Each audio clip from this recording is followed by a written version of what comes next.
Hello students, welcome back to my channel math tutor. আশা করি তোমরা সকলে ভালো আছো। আজকে এই ভিডিওর মাধ্যমে আমরা পড়ব চতুর্থ শ্রেণীর আমার গণিত বইয়ের পেজ নম্বর হচ্ছে দেখো 33 পাতা। দেখো তোমাদের অঙ্ক বইটা খোলো, 33 পাতায় খুলে দেখো কি রয়েছে। পেট্রোল পাম্পে গাড়িতে ডিজেল ভরা দেখি, কি আছে? পেট্রোল পাম্পে গাড়িতে ডিজেল ভরা দেখি। বলছে আমার আজ স্কুলে যেতে বেশি সময় লাগলো। আমাদের স্কুল গাড়ি ডিজেল ভরার জন্য পেট্রোল পাম্পে ঢুকে পড়লো। আমি মন দিয়ে পেট্রোল পাম্পের মেশিনটা দেখছিলাম। এই যে পেট্রোল পাম্পের মেশিন, তোমরা নিশ্চয়ই দেখেছো যে বাইকে তেল ভরতে গেলে সেখানে পেট্রোল পাম্পটা কেমন দেখতে হয়, নিশ্চয়ই তোমরা জানো, তোমরা দেখেছো। দেখলাম মোট 2250 টাকার ডিজেল আমাদের গাড়িতে ভরলো, 2250 টাকা। আর অন্য মেশিনে দেখলাম অন্য গাড়িতে 1350 টাকার ডিজেল ভরলো। একটা গাড়িতে কত? 2250 টাকা, আর অন্য একটা গাড়িতে দেখো 1350 টাকা। দেখো দুটোরই ডিসপ্লেতে উঠেছে 2250 আর 1350। তো এই 2250কে যদি আমি এই কাঠির মাধ্যমে প্রকাশ করি, পুঁতি এবং কাঠির মাধ্যমে, তাহলে আগে আমি এটাকে লিখে নেবো। দেখো 2250, ঠিক আছে? তাহলে 2000 মানে এখানে হাজারের ঘরে দুটো, শতকের ঘরে দুটো, দশকের ঘরে পাঁচটা, আর এককের ঘরে দেখো শূন্য রয়েছে, সেই জন্য এককের ঘরে কোনো পুঁথি বসালাম না। তাহলে এটাকে আমরা কিভাবে লিখব? 2000 2 শতক 5 দশক বা 50 বলে 2250 আমরা লিখতে পারবো, ঠিক আছে? 2250 এইভাবে আমরা লিখতে পারবো। আবার এটার ক্ষেত্রে দেখো হাজারের ঘরে কত রয়েছে? এক, তাহলে একটা পুঁতি হলো। শতকের ঘরে দেখো তিনটে পুঁতি হবে, একটা, দুটো, তিনটে। আর দশকের ঘরে দেখো পাঁচটা, একটা, দুটো, তিনটে, চারটে, পাঁচটা। আর এককের ঘরে দেখো কিছু নেই মানে শূন্য। তাহলে এটাকে কি লিখবো? 1003 শতক, 3 শতক বা 350 বা 350 আমরা লিখতে পারবো। 3 শতক 50 লিখতে পারবো, 350 লিখতে পারবো, কোনো অসুবিধা নেই। এবার এইখানে দেখো সংখ্যায় দেওয়া আছে, আমাকে বলগুলো বসাতে হবে বা পুঁথিগুলো বসাতে হবে, এবং এখানে কথাই লিখতে হবে। তাহলে এখানে দুটো রয়েছে, তাহলে দুটো পুঁথি বসিয়ে দিলাম বা দুটো বল বসিয়ে দিলাম।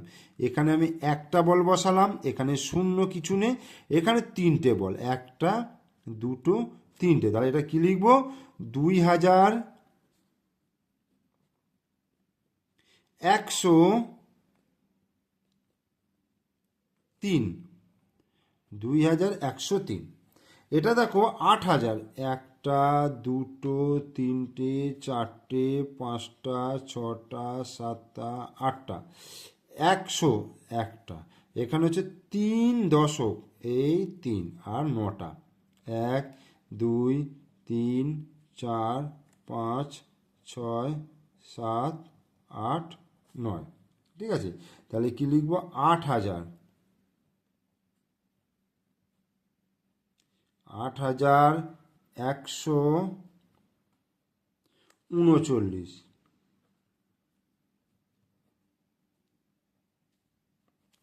ঠিক আছে? এইটা হচ্ছে দেখো 1933। তাহলে এখানে একটা হলো, 1 2 3 4 5 6 7 8 9, আর এটা হচ্ছে তিনটে, 1 2 3, এখানে 1 2 3। তাহলে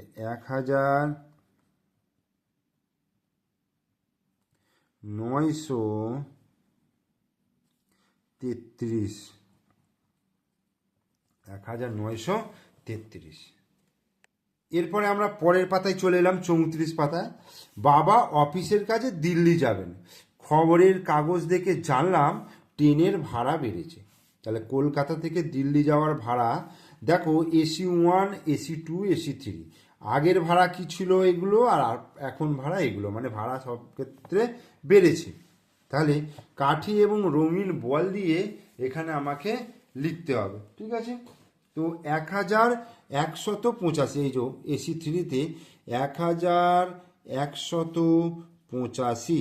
তাহলে আমি এখানে একটা বল দিই, এখানে একটা বল দিই, আটটা, একটা, দুটো, তিনটে, চারটে, 5, 6, 7, 8, আর এখানে পাঁচটা, একটা, দুটো, তিনটে, চারটে, পাঁচটা।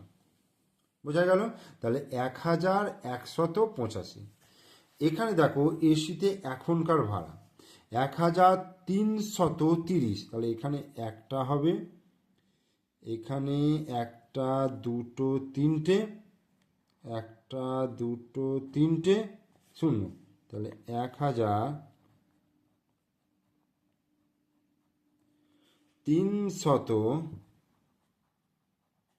1330।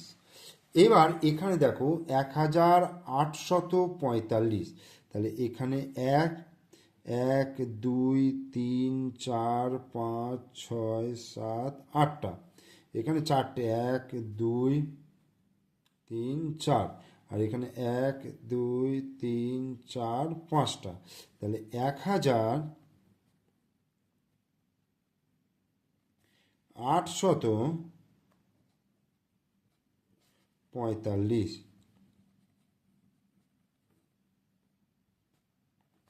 হলো। আর এখানে দেখো 1932। তাহলে এখানে একটা হলো, এখানে এক, দুই, তিন, চার, পাঁচ, ছয়, সাত, আট, নটা, আর এখানে তিনটে, একটা, দুটো, তিনটে, এখানে দুটো, একটা, দুটো। তাহলে 1932। 1932। তাহলে AC1-এর আগেরও এখনকার ভাড়া কাঠি ও রঙিন বলের মাধ্যমে নিচে করি। এটা তোমরা খাতায় করে নিও, যেমন এই দুটো করে দেখালাম। তোমরা এই AC1-এর যেটা 3910 আর 4055, এটা তোমরা খাতাতে করবে। এরপরে 35 পাতায় চলে আসছি। দেখো কি বলছে, স্কুলের বার্ষিক ক্রিয়া। মিলি ও রহমতের খুব বন্ধুত্ব, ওরা এখন 4র্থ শ্রেণীতে পড়ে। রহমত খুব তাড়াতাড়ি দৌড়তে পারে, তাই এবছর রহমত বার্ষিক ক্রীড়া প্রতিযোগিতায় প্রথম হয়েছে। মিলি অত ভালো দৌড়াতে পারে না, তাই সে তৃতীয় হয়েছে। রহমতের দৌড়ে প্রথম হওয়ার ঘটনা দেখে মিলির আগের বছরগুলোর কথা মনে পড়ে গেল। দেখি প্রথম শ্রেণী থেকে রহমতের দৌড়ের ঘটনাগুলো মনে পড়ে কিনা। এই বছর 2014 সাল, আগের বছর মানে কত সাল হবে? দেখো শ্রেণী, 4র্থ শ্রেণীতে যখন পড়ে তখন 2014 সাল, তাহলে 3য় শ্রেণীতে কত হবে? 2013 সাল, আগের বছর হবে। তার আগের বছর অর্থাৎ 2012 সাল হবে দ্বিতীয় বছর, দ্বিতীয় শ্রেণী, দ্বিতীয় বছর। আর প্রথম বছর হচ্ছে 2011। এইবার রহমতের দৌড়ের স্থান 4র্থ শ্রেণীতে। দেখো এইখান থেকে যদি শুরু করি, রহমত প্রথম 2011 সালে প্রথম হয়েছিল, মিলি হয়েছিল তৃতীয়। আচ্ছা, দ্বিতীয় বছরে অর্থাৎ 2012 সালে রহমত প্রথম হয়েছিল, মিলি কিছু হয়নি। তৃতীয় বছরে রহমতের দ্বিতীয় হয়েছিল, মিলি হয়েছিল তৃতীয়। আর এখানেও দেখো 4র্থ বছরে অর্থাৎ 2014 সালে প্রথম হয়েছে, আর এ তৃতীয় হয়েছে। মানে প্রত্যেকটা ক্ষেত্রে কিন্তু মিলির স্থান রহমতের থেকে কম। পরে ফাঁকা ঘরে লিখি 2011। এটাকে কত লিখব? 2013। তাহলে 2013। আর এটা হচ্ছে 2014। 2014। বাম দিক থেকে ডান দিকের পরের সংখ্যা বসাই এবং জোড় সংখ্যায় সবুজ রং দিই। দেখো 4444, তাহলে কত হবে? 4445 হলো। তারপরে দেখো 4446, তাহলে তারপরে হবে 4447, 4448, 4449, 4450, 4451, 4452, 4453, 4454। ঠিক আছে, এবার ডান দিক থেকে ঠিক আগের সংখ্যা বসাই ও বিজোড় সংখ্যায় হলুদ রং দিই। আচ্ছা, এটা জোড় সংখ্যায় হলুদ মানে সবুজ রং দিতে বলেছে, আমি টিক দিয়ে দিচ্ছি। ঠিক আছে, দেখো 0, 2, 4, 6 আর 8 এই সংখ্যাগুলো যদি তোমার এই এককের ঘরে থাকে তাহলে সেই সংখ্যাগুলোকে বলা হচ্ছে জোড় সংখ্যা। তাহলে দেখো এটা 4 রয়েছে, এটা 6 রয়েছে, এটা 8 রয়েছে, এটা 0 রয়েছে, এটা 2 রয়েছে, এটা 4 রয়েছে, এইগুলো হচ্ছে জোড় সংখ্যা। এবার ডান দিক থেকে ঠিক আগের সংখ্যা বসাই এবং বিজোড় সংখ্যায় হলুদ রং দিই। এইখানে ডান দিক থেকে আগের সংখ্যা বসাতে বলেছে 6674, তাহলে 6673 হবে, এক আগে হবে, তার আগেরটা হবে 6672 হলো, তার আগেরটা 6671 হলো, তার আগেরটা 6670, তার আগেরটা 6669, তার আগেরটা 6668, তারপরে তার আগে 6667, 66, তার আগে 6665। ওকে, এবার বিজোড় সংখ্যা কোনগুলো দেখো, 65, অর্থাৎ যার লাস্টে 1, 3, 5, 7 এবং 9 থাকবে, এইগুলো থাকবে, সেগুলো হচ্ছে বিজোড় সংখ্যা। তাহলে 65, 67, 69, 71, 73। ঠিক আছে, তো 35 পাতা পর্যন্ত তোমাদেরকে আমি করিয়ে দিলাম। তোমরা অবশ্যই প্রথম থেকে শেষ পর্যন্ত ভিডিওটা মনোযোগ সহকারে দেখো। ভিডিওটা ভালো লাগলে অবশ্যই লাইক করবে, শেয়ার করবে, আর আমার চ্যানেলে নতুন দর্শক হলে অবশ্যই চ্যানেলটিকে সাবস্ক্রাইব করে দেবে, পাশে থাকা বেল আইকন প্রেস করে দেবে। তোমরা ভালো থেকো, সুস্থ থেকো এবং খুব ভালো করে পড়াশোনা করো। ওকে, থ্যাংক ইউ।